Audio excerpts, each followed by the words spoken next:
Zach approached the Red Hook motor plant under the veil of darkness. His boots silent on a clean asphalt. The old factory, once a bustling hub of industry, now played host to a different kind of activity. Armed figures patrolled the grounds or stood sentinel at the windows. Their bearings and movements suggested military training. Spotting two figures standing close together, Zach crept closer and hid behind the forklift as he listened to their conversation. "And what if he talks?" the man asked, puffing on a cigarette. "If he rats on us, we are screwed."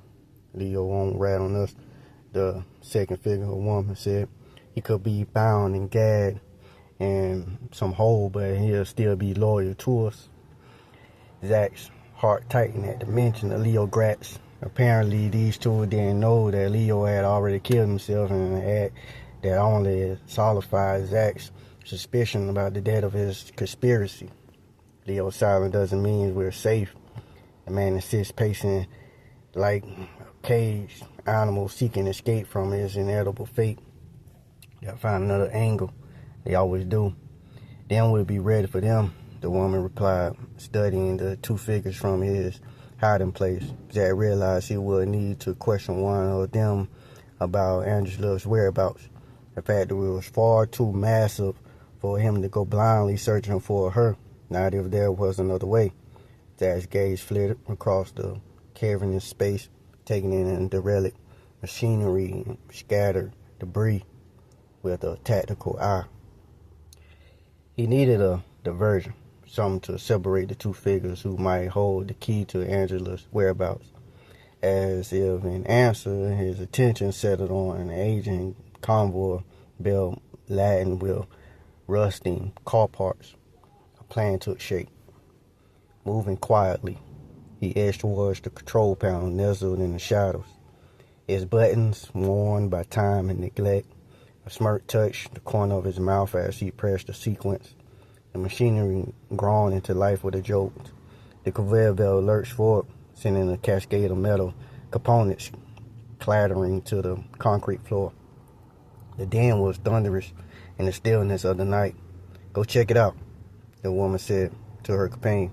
Zach watched as the man hesitated, then hustled towards the source of the commotion, weapon drawn. "There's a good boy," Zach thought, feeling the hunter within him sharpen the factory floor loomed large and desolate as the male agent disappeared into the maze of machinery. Now was the moment Zach had been waiting for. He shifted his weight, every muscle coiled and ready as his target. The female agent stood alone, her silhouette etched against the far wall. He closed the distance between them with the silence of a shadow, but as he neared the spawn with startling agility, her eyes flashed. "Who are?" Her question was cut short as Zach lunged to grab her, and she countered with a swift jab, her training evident in the fluidity of her movements. Zach parried, surprised by her skill.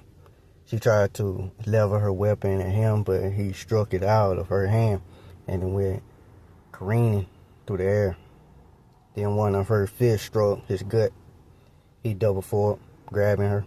"Enough," he growled, shoving her against the cold metal of a dormant assembly robot.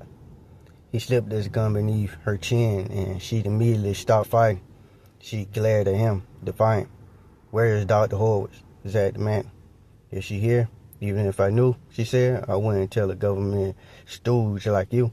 "Stooge," Zach felt an observed urge to laugh. "Listen," he said, "I don't know what kind of operation you and your little pals have going on here," but his words were interrupted by the sharp crack of a gunshot. The bullet ricocheted off the metal more inches above Zach's head. Instinct took over as Zach let go of the agent and hurled himself behind the nearest stack of industrial tires, remnants from the factory's heyday. "Over there," a voice shouted, the word sharp and clear in the cavalry space. "Flank him," another said. Keep him pinned." Zach knew he was outnumbered and outgunned. Every move swiftly, tightening the net around him with military precision. Zach clutched his weapon close to his chest, rolling away from the makeshift barricade just as bullets pummeled into the tires. He rose and bolted towards the assembly line. Bullets whistled past, each one a grim reminder of his mortality. He could smell the acrid scent of gunpowder mixed with oil and steel, the toxic perfume that filled the factory. Left side, someone called out, trying to coordinate their attack.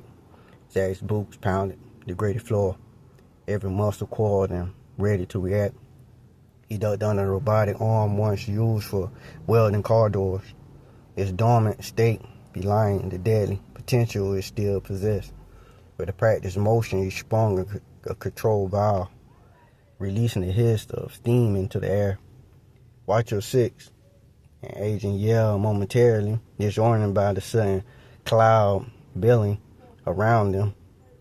"Where is he?" Another cried as the version had worked. He slipped towards machines like a ghost, using noise and confusion to mask his movements. His father had taught him long ago to use whatever resources were available to survive, to turn the environment into an alley. His factory was now his battlefield, and he would wield it as deftly as a soldier brandishes his rifle. "Spread out.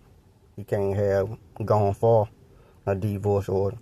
Zach began jogging. The factory's ball echoed with the sound of his pursuers, their voices bouncing off the high ceiling, chasing him deeper into the darkness. Zach's breath came hard and fast, heart pounding against his ribs like a caged animal desperate to break free. He knew he was running out of time and options. "Over here, I heard something," an agent shouted from behind. Their footsteps clanging on the metal platforms.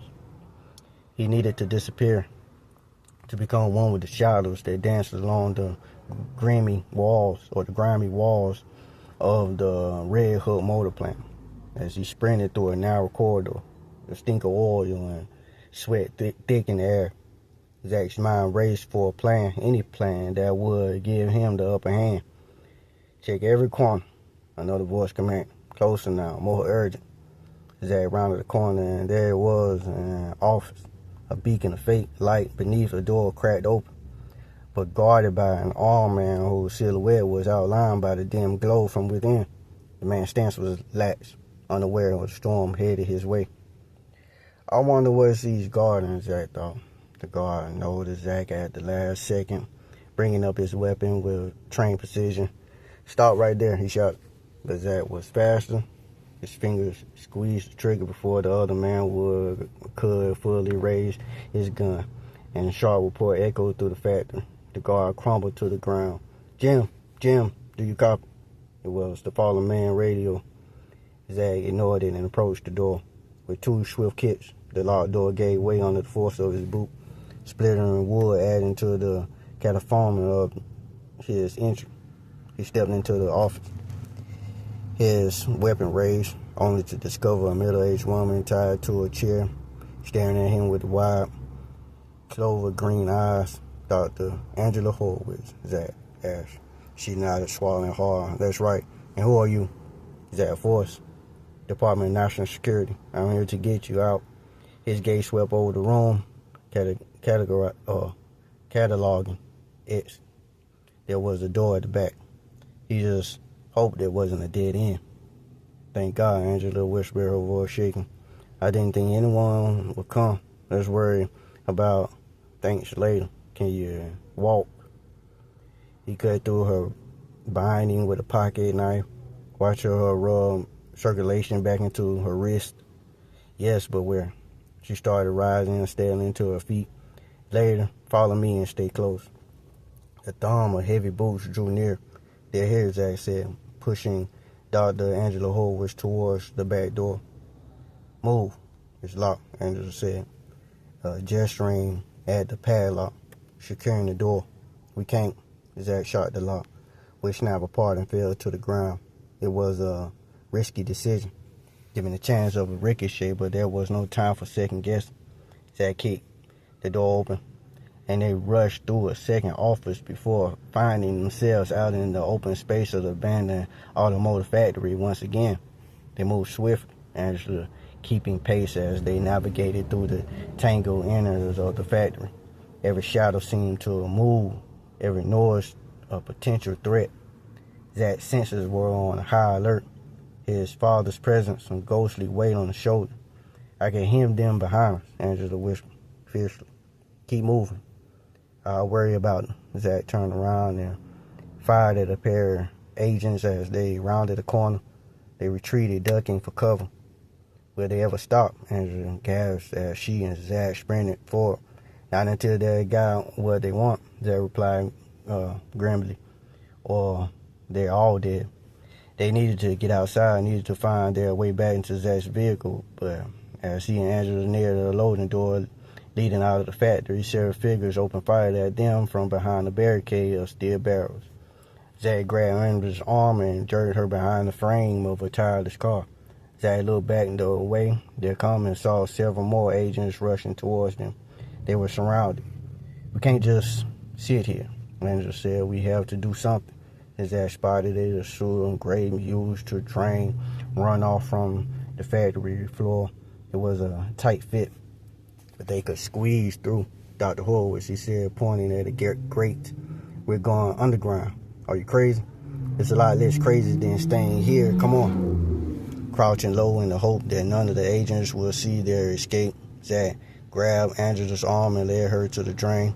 Holstering his gun, he lifted the grate so she could climb down.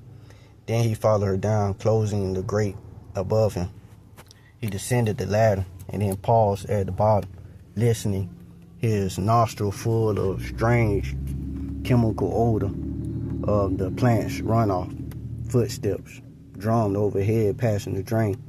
"That little trick won't fool them forever," Angela whispered. "No," Zach answered, "it won't." He pulled out his flashlight and trained a beam on the tunnel ahead of them. "But with any luck, we'll be long gone by the time they figure it out."